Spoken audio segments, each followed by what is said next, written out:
Hey everybody, Michelle Edmonds here with Idaho News 6. Welcome to Making the Grade. So nice to have you with us. As always, we love to talk about education here in the state of Idaho and its political ramifications anywhere from kindergarten, even pre-K, all the way up through the college level. And here to talk with me about it, as always, Kevin Richert from Idaho Education News. Hello, Kevin. Hi, Michelle. How are you doing? I'm good. I'm good. Well, let's start with Boise State University because you put together a really great, lengthy piece at the investigation that's been going on at Boise State University into whether or not indoctrination is actually happening on that campus. Of course, Kevin, this word indoctrination has been a hot topic since the legislature really brought it up, and it's had not only political ramifications, but monetary ramifications for Boise State and the university system in general in Idaho. So take us back a step and tell us what Boise State decided to do with this internal investigation. Well, the internal investigation, which came out on Monday, was something we've been waiting on for several weeks because this whole issue of what's going on with these University Foundation 200 classes, these diversity classes, flared up in mid-March, right in the middle of the legislative session, right on the cusp of the debate over the higher education budget. If you go back to March, you remember the complaint was that apparently a student had been harassed in class over their race. They were forced to apologize for being white or apologize for white privilege and were taunted by classmates. And according to the complaint, this was captured on telephone video.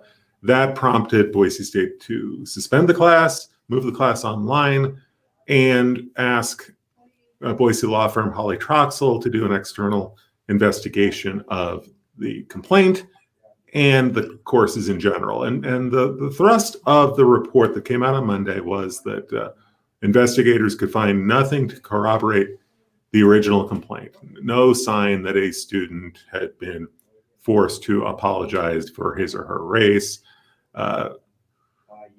And went further into the report to say that while they weren't really looking for issues with non-compliance with this new law regarding indoctrination, they also could find no evidence of students coming forward to say that they had felt like they were indoctrinated or forced to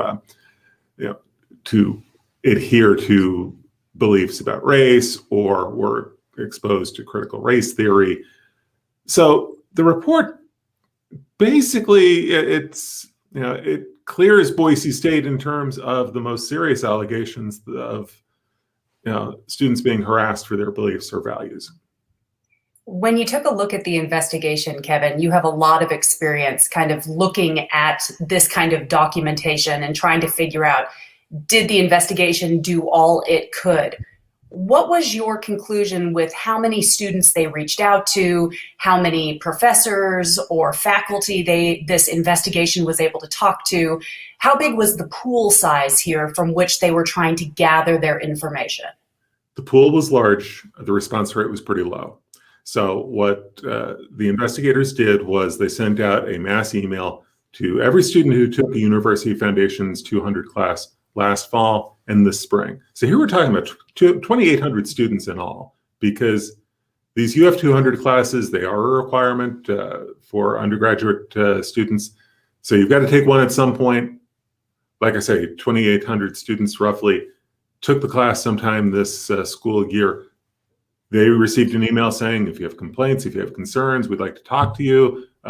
We can talk to you anonymously if that's what you would prefer.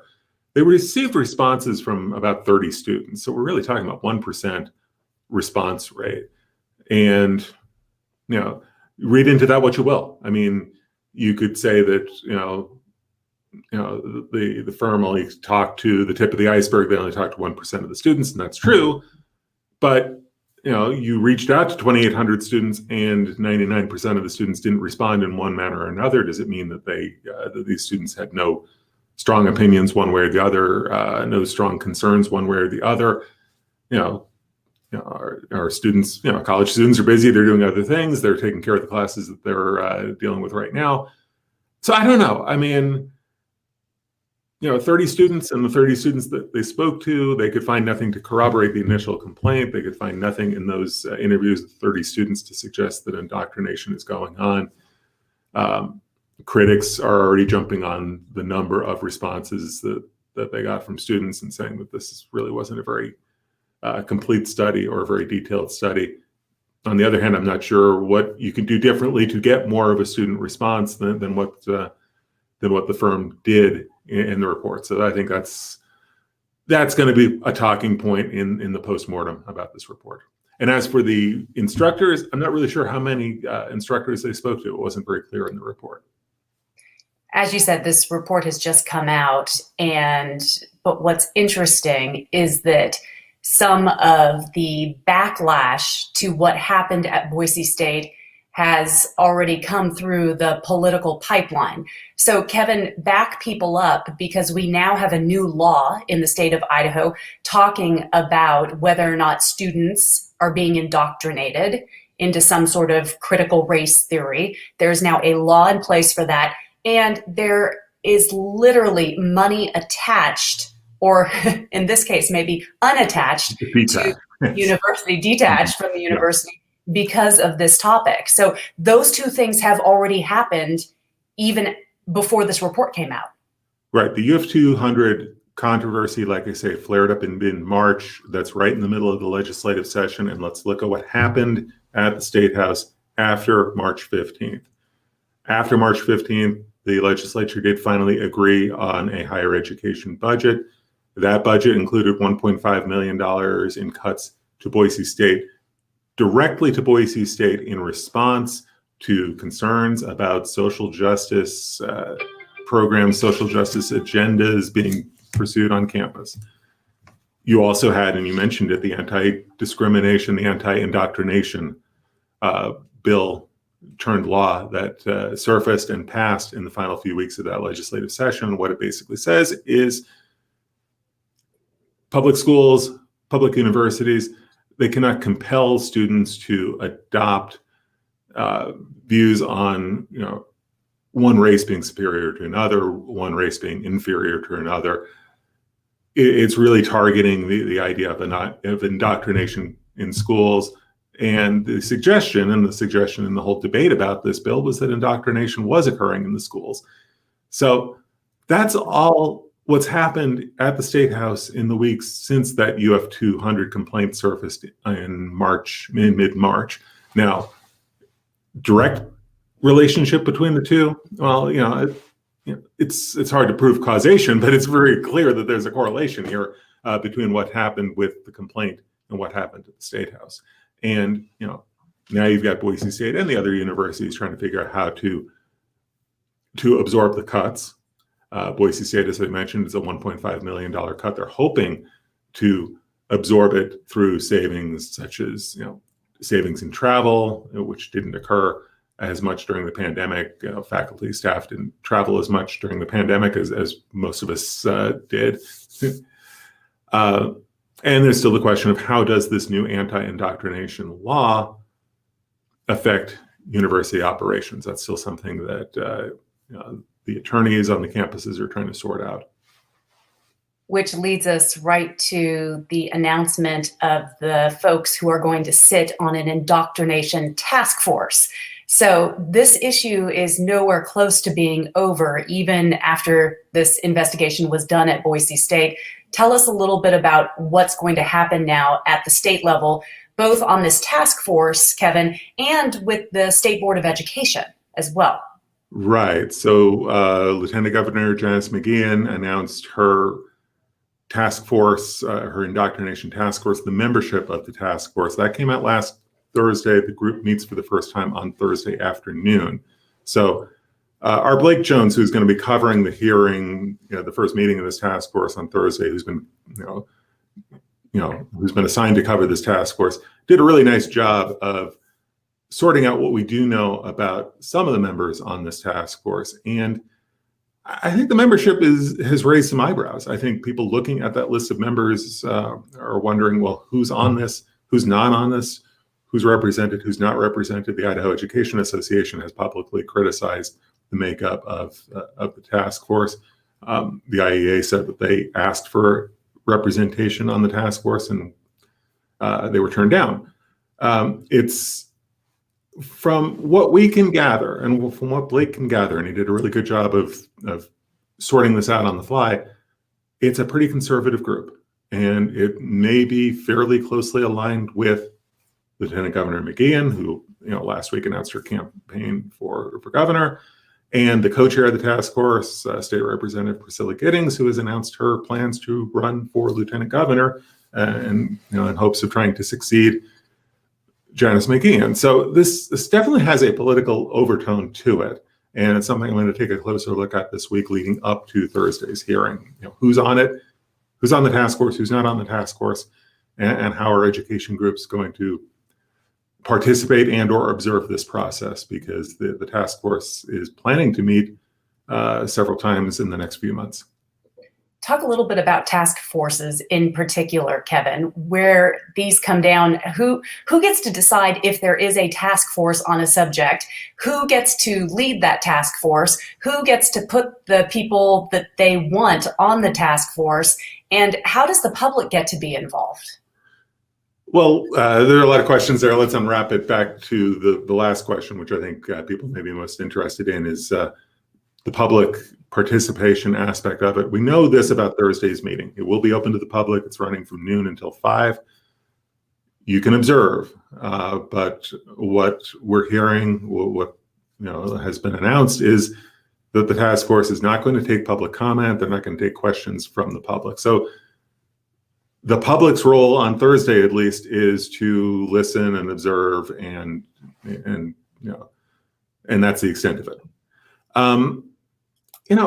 This is really kind of an unusual situation. We don't see a lieutenant governor, a sitting lieutenant governor, take on something like this as a task force and take on an issue where the sitting governor has some very strong opinions about education policy himself. So I don't think we really know yet what's going to happen with this task force. I don't really think we know if there's going to be any meaningful work product that comes out of this task force. And even if there is, what's the vehicle for it to come forward? I mean, this task force can make suggestions, it can make recommendations, it can issue findings, it can draft legislation, but it has no clear vehicle to get any of that taken up at the legislature, to have any of these bills taken up or voted on. So I don't think we really know yet what exactly to expect in this process. We will see on Thursday where it starts to go, at least, and if it has any legs. As you said, we'll have a better sense of the process. We'll have a better sense of the makeup. We'll get a sense of, how is this committee, how is this task force going to look at these issues, and what's their approach going to be? Is it an open-ended investigation, or is it more politically driven? We don't really know yet, and won't know for sure until we see the task force in action.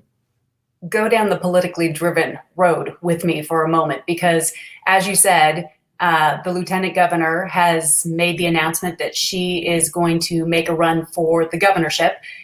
We have not heard officially from Governor Brad Little what he plans to do, but it's not just the governor's role here that is now in contention. As we well know, the state superintendent of public instruction has at least 2 people, and we have not heard yet whether State Superintendent Sherry Ibarra plans to file for another term as well. So, Kevin, this is not shocking, because in Idaho, being such a red state, the Republican primary, which happens a year from now, can tend to decide some of these major issues. But this is already a hot political topic, especially when you task it with perhaps a task force. It's shaping up to be a very heated Republican primary, like we've seen in the past, maybe slightly more so, with very clear divisions between more mainstream Republicans and more hardline conservative Republicans. And let's just work our way down the list, and we'll start with the governor's race. I mean, there's no question that Lieutenant Governor McGeehan is going to challenge Governor Little to the right. There's no question that McGeehan is going to take on Little on the coronavirus response, on the emergency orders, on the stay-home order going back to last spring. I don't think there's any question that McGeachin is going to try to make some political points, regardless of what her task force does. I don't think there's any question, though, that McGeachin is going to try to make education a centerpiece of her campaign and a centerpiece of her challenge to Little. And while Governor Little has not announced his reelection plans, my old coworker here at Idaho Ed News, Clark Corbin, who now works for the Idaho Capital Sun, he spoke to Governor Little a few days ago. Little all but said, "Hey, stay tuned. There's, I won't surprise you here, but there's a." He pretty well broadly hinted that he is going to be running for a re-election. So you have Little, you have McGeachin. Now you also have Ammon Bundy, who filed some paperwork on Friday, filed some revised paperwork earlier this week, declaring his intention to run for governor. So you have really two candidates who are surely going to challenge Little to the right, surely going to challenge him on the coronavirus response, on other issues. So, that is shaping up to be a sharp division between the mainstream and the hardline right. Lieutenant Governor now with Representative Giddings coming into the race.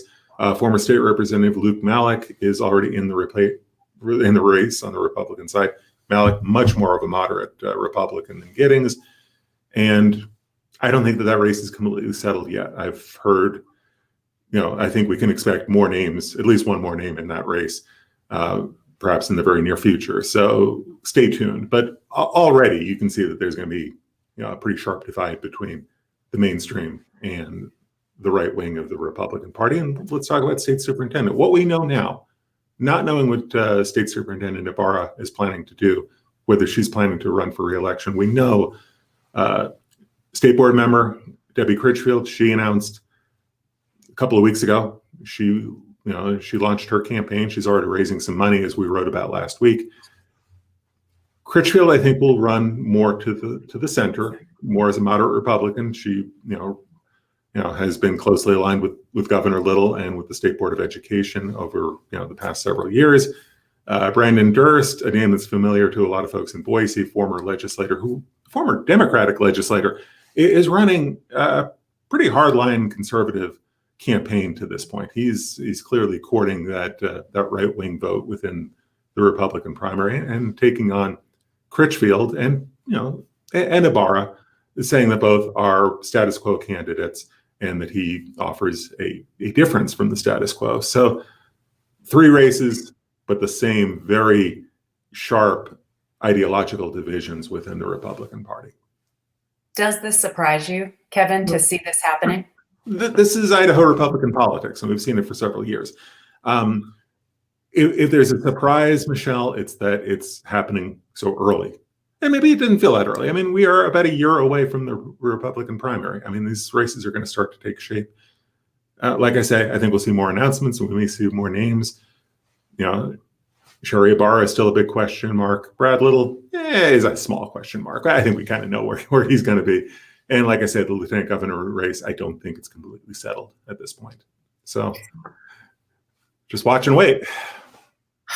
1 year. What a difference a year can make, as we all now know after a pandemic year, correct? Mm-hmm. Kevin, what are you guys working on over at Idaho Education News? What's coming up in the next little bit that you guys are keeping your pulse on now that the legislature is mostly done? In recess or adjournment, depending on who you believe. With that behind us, obviously we're going to be watching this task force. We'll have full coverage of it on Thursday. I will be catching up with Scott Green, the president of the University of Idaho. He's going to be my guest this week on the podcast. I promise we will get that podcast posted early enough Friday so that if you're planning to leave town and you want to spend some time catching up on the past academic year up at the University of Idaho, we'll have that podcast.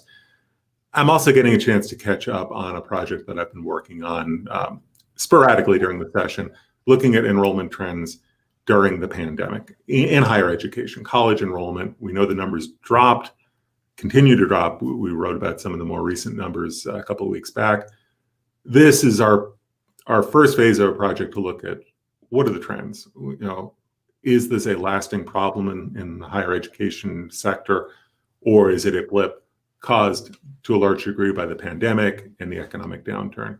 We talked to university officials, college officials, and we talked to students. I've had really fun interviews with students from Idaho State University, U of I, Boise State, College of Southern Idaho, and the College of Idaho. I've had a chance to talk to some of the international students at College of Idaho.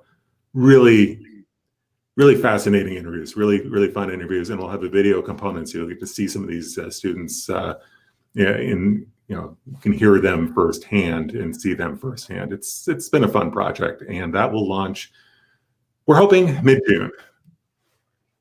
I hope so. I can't wait to see that. I'm really, really curious to see what happens next fall on our university campuses. And as you and I have had kind of a heart for trying to figure out how the state moves more students from high school into post-secondary degrees, there's no doubt that, that has been a struggle pre-pandemic. So to see now where students fall and what they need from our community, from adults, from the universities, from the government, it'll be fascinating. So I'm really looking forward to it. And high stakes across the board. I mean, high stakes for students and their parents, as young adults are trying to figure out what they're going to do with the rest of their lives, and how does college fit into that equation. Big stakes for employers as they're looking for qualified workers, and big stakes for the institutions. We started talking earlier this segment about the cuts to the higher education budgets. Well, a big driver in those higher education budgets is what happens with enrollment, what happens with student tuition and fees. That is a huge chunk of the budget. So stakes are high all across the board, and we try to look at what happened this year and what might happen next year.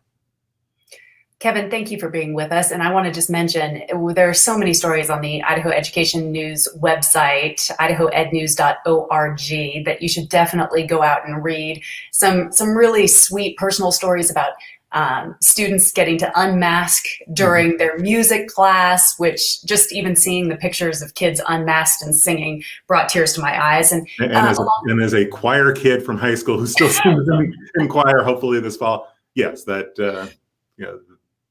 I feel that one. And also mental health, students' mental health. There's a very fascinating story there. So I would encourage everybody to go read up, not only on what we're talking about here on Making the Grade, but some of those other stories as well at idahoednews.org. Kevin, really appreciate all you've been doing. And thank you for being here for Making the Grade once again, my friend. Thanks, Michelle. Have a good week. Have a good week, everybody.